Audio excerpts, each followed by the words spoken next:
Sometimes it's not what people say that is concerning, it's what they don't say that ought to gather our attention. Years ago, Kathy and I were considering a call to a church, and we visited there. And after the worship service, we were in the home of one of the members.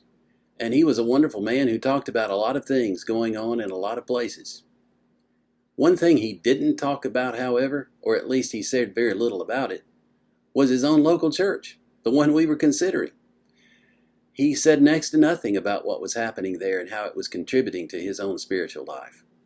That spoke volumes, even though he said little. Now, we consider our own Christian life and experience.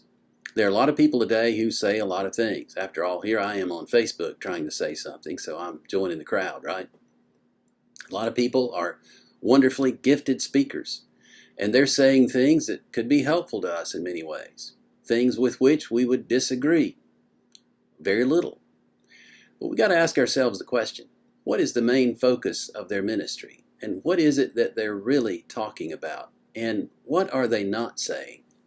The Apostle Paul in 1 Corinthians chapter 2, verses 1 and 2 says this, "And I, when I came to you, brothers, did not come proclaiming to you the testimony of God with lofty speech or wisdom, for I decided to know nothing among you except Jesus Christ and Him crucified."